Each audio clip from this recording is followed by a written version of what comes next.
कार्यक्रमाला थोडा उशीर झाला. घटनेकडनं आम्ही सांस्कृतिक उपक्रम घेतो. या कार्यक्रमाकडेही आम्ही सांस्कृतिक उपक्रम किंवा सांस्कृतिक कार्यक्रम याच दृष्टीनं पाहतो.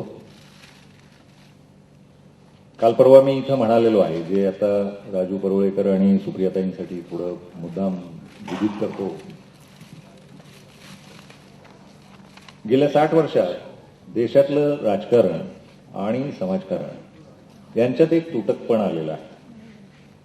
राजकारणी माणसं ही आपल्या आपल्या पक्षीय चक्रातच अडकलेली असतात, असा एक समज सर्वत्र आहे. आणि सर्वसामान्य जनता इथली आपला राजकारण्यांशी काही संबंध नाही अशा पद्धतीनं वर्तणूक करायला लागलेली आहे. मी लिहिण्याचा प्रयत्न करणारा एक लेखक आहे, पत्रकार म्हणून मी जगलेलो आहे आणि माणूस म्हणून या पृथ्वीवर या भारतात मी जगतोच आहे. त्यात मी गेल्या 40 वर्षातला सगळ्या राजकारणाचा परिसर अनुभव पाहत आलेलो आहे. नागरिक म्हणून आपल्याला ते कळतच बरंचसं. त्यात जाणवतं असं की राजकारणी आणि समाज हा एकमेकांपासून तुटत चाललेला प्रकार आहे. मग गांभीर्यानं आम्ही असं ठरवलं की हे जे काही तुटकपण येत चाललंय ते पुन्हा एकदा सांगणं. राजकारणी ही माणसं सुद्धा माणसातलीच असतात, आपल्या समाजातलीच असतात आणि माणसांनाही तो साक्षात्कार देणं की फार वेगळी जात नव्हे. अर्थात गेल्या 60 वर्षातल्या राजकारण्यांनी स्वतःची एक जात तयार करून घेतली आणि समाजापासून हळूहळू तुटले, ते हा मोठा दोष आहे. पण म्हणून मग आम्ही नव्या पिढ्यांवर लक्ष केंद्रित केलं आणि पक्षाचा विचार न करता या मंडळींना या व्यासपीठावर निमंत्रित केलं. त्याची आणखी काही कारणं आहेत. ती अशी आहेत की ही नव्या पिढीची मंडळी आपापल्या पद्धतीनं राजकारणात पाय रोवून उभी राहणारच आहे. गेल्या 40 वर्षात आपल्यासमोर उभी राहिलेली जी राजकारणी मंडळी आहेत यांनी आत्ता आपला एक प्रभाव निर्माण केलेला आहे आणि हा प्रभाव अजून 20-25 वर्ष राहणार आहे. मी असा विचार करतो की ही आत्ताची तरुणी पिढी, या राजकारणातली मधली पिढी, ही पुढच्या शतकभरावर परिणाम करणार आहे. तर मग आत्ता ही तरुण आहेत तेव्हा यांच्या डोक्यात नेमकं या देशाबद्दल, समाजाबद्दल, इथल्या समाजकारणाबद्दल, राजकारणाबद्दल, इथल्या समस्यांबद्दल, प्रश्नांबद्दल काय काय आहे ते जाणून घेऊया. ते जाणून घेण्याचं तेही कारण आहे की भविष्यात ही माणसं काय वागतात, काय परिणाम करतात समाजावर, हे पाहणारे आपण साक्षीदार असू, पुढचा काळ साक्षीदार असेल. त्यामुळं यांना जाणून घेणं आणि त्यांच्याशी आस्थेवाईकपणे आपण स्वतःला जोडून घेणं हा या कार्यक्रमाचा मुख्य उद्देश आहे. मला कोणीतरी काल पत्रकारांमधली चर्चा सांगितली. ते थोडं खाजगी होतं तरी थोडं उद्वेगानं मी जाहीर करू पाहतो की या मंडळींकडे पाहताना, सुप्रियाताई सुळे किंवा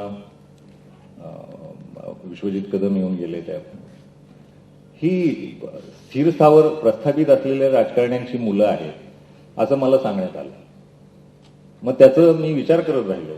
तेव्हा माझ्या आज सकाळी लक्षात आलं की ही प्रस्थापित राजकारण्यांच्या पोटी जन्माला आलेली मुलं असली तरी राजकारणात टिकायचं असेल तर प्रत्येक देहाला स्वतःचा मेंदू वापरूनच टिकावं लागेल. प्रस्थापित राजकारण्यांचा भविष्यात या मंडळींना काही उपयोग नाही. यांना स्वतःच्या मेंदूनच जगावं लागणार. तर एक व्यक्ती म्हणून सुप्रियाताई सुळे किंवा विश्वजित कदम या माणसांकडे आपण पाहायला शिकलं पाहिजे. ते प्रस्थापितांची मुलं असणं हा त्यांचा दोष असू शकत नाही. त्यामुळं यांना स्वतःची डोकी आहेत, यांना स्वतःचे मेंदू आहेत आणि राजकारणाचं सत्य खेळ असं आहे की त्या व्यक्तीला स्वतःच्या मेंदूनच राजकारण करत उभं राहावं लागणार. यांनाही ते माफ नाही. त्यामुळं त्या खुल्या दिलानं, खुल्या नजरेनं आपण या व्यक्तींकडे पाहायला शिकलं पाहिजे. थोडी बारकीशी औपचारिकता, पाहुण्यांचं स्वागत करणं. मी आमच्या अक्षरमानवचे महत्वाचे कार्यकर्ते श्रीकांत सूर्यवंशी यांना विनंती करतो की त्यांनी सुप्रियाताईंचं मानचिन्ह देऊन स्वागत करावं.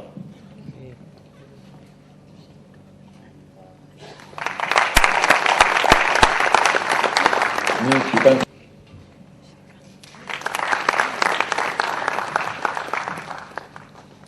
थेट अनौपचारिकपणे आपण कार्यक्रमाला सुरुवात करू. मी पुढच्या कार्यक्रमाची सूत्र आणि अगदी आभारापर्यंतची, म्हणजे 1.5-2 तास तुम्ही जसे रंगाल तसं गप्पांच्या मन मोकळ्या गप्पांमध्ये राजू परुळेकरांनी सूत्र घ्यावीत आणि कार्यक्रमाला सुरुवात करावी. धन्यवाद. धन्यवाद राजन.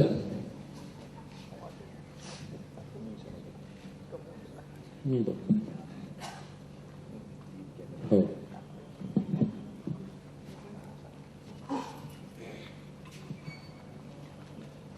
धन्यवाद राजन, या प्रकारचा उपक्रम केल्याबद्दल. राष्ट्रवादी काँग्रेसच्या नेत्या, तरुण तडफदार आणि खासदार सुप्रिया सुळे यांची मुलाखत घेण्याची मला संधी दिल्याबद्दल पण राजन धन्यवाद. कारण मला स्वतःला त्यांच्याबद्दल खूप जिज्ञासा आहे आणि त्यांची मी मुलाखत घेतलेली आहे. पण कृपया आपले मोबाईल फोन स्विच ऑफ करावे किंवा सायलेंटवर टाकावे, त्यामुळे व्यत्यय येणार नाही आणि तुम्हालाही त्याचा पूर्ण आनंद घेता येणार नाही. मला त्यांच्याबद्दल जिज्ञासा, कुतूहल आहे. मी त्यांची मुलाखत अगोदर घेतलेली आहे रेडिओसाठी, परंतु ती एका विशिष्ट विषयापुरती मर्यादित होती. राजांनी जे अनेक परिप्रेक्ष्य आता सांगितले, अनेक डायमेन्शन सांगितले एका माणसामधले, त्या अर्थाने मला त्यांची मुलाखत घ्यायची होती आणि ती घेण्याची संधी या अक्षर मानव संस्थेतर्फे मला मिळाली, याबद्दल मी खूप आभारी आहे त्यांचा. सुप्रिया, मी तुमच्याकडे थेट प्रश्नाकडे येतो की तुम्ही अगोदर राजकारण येण्या अगोदर खूप काम केलेलं आहे वेगवेगळ्या क्षेत्रामध्ये. मला माहिती आहे ते शिक्षणाच्या क्षेत्रामध्ये आहे, गरीब निराधार मुलांच्या क्षेत्रामध्ये आहे, बचत गटांसंदर्भातलं काम आहे. या संदर्भातलं काम करत असताना तुम्हाला वेगवेगळ्या प्रकारचे अनुभव येत होते आणि व्यवस्थेशी, राजकीय व्यवस्थेशी तुमचा लढाई होत होता, संघर्ष होत होता. तुम्हाला रागही यायचा बऱ्याचदा की हे होत नाही, हे अजून का होत नाहीये. आणि तेव्हा साधारणपणे मला असं जाणवतं, म्हणजे चूक असेल तर तुम्ही सुधारा, की तुम्हाला असं वाटायचं की राजकारणात आपण काही यायचं नाहीये म्हणून. आणि तुम्ही असं म्हणलेलं पण होतं 2-3 वेळा की मी नाही काय राजकारणात येणार. असं काय झालं की ज्याच्यामुळे तुम्हाला स्वतःला राजकारणाच्या या क्षेत्रात यावं असं वाटलं? कौटुंबिक पार्श्वभूमीमुळे वाटलं की इतर काही कारण, म्हणजे तुम्ही जे काम करत होता त्याच्यामध्ये अधिक सखोल तुम्हाला काम करता येईल असं वाटलं? काय कारण होतं? खरं तर मला राग अजूनही अनेक वेळा येतो, पण शेवटी आपल्याला सिस्टममध्ये चौकटीत काम करायचं असतं आणि गंमत तेव्हाच येते की ज्या लोकांच्या बरोबर त्या व्यवस्थापनेत काम करणं थोडंसं अवघड असतं.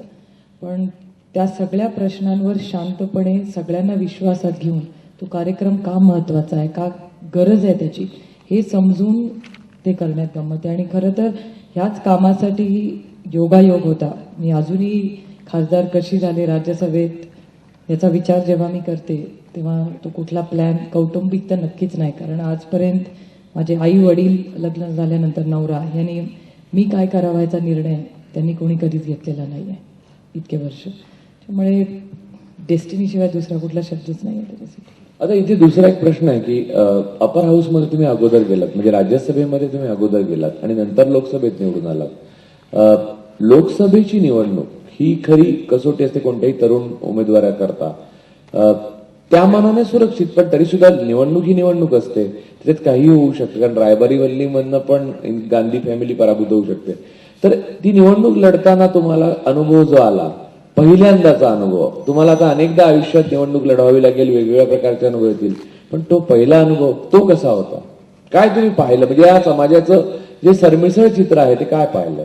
खरं तर माझी पहिली निवडणूक ही माझी नव्हतीच. ती राष्ट्रवादी काँग्रेस पार्टी, बारामती, त्याच्यात काम करणारे सगळेच पक्षातले सहकारी, मित्रपक्षातले सहकारी आणि आदरणीय पवारसाहेबांचा तो मतदारसंघ, त्याच्यामुळे त्याच्यात माझं कुठलंच कर्तृत्व नाही आहे. ती सीट राष्ट्रवादी काँग्रेस पार्टी आणि काँग्रेस पार्टीमधल्या प्रत्येक कार्यकर्त्यांनी घेतलेली कष्ट. आणि अनेक वेळा चेष्टेत लोकही म्हणायचे की इथे दगड उभा केला तरी निवडून येईल, त्याच्यामुळे त्याच्यात कौतुक काहीच नाही आहे. ही पहिली निवडणूक खरं तर या कार्यकर्त्यांची आहे. दुसरी जेव्हा येईल तेव्हा त्याच्यात माझी थोडीशी ओळख असेल.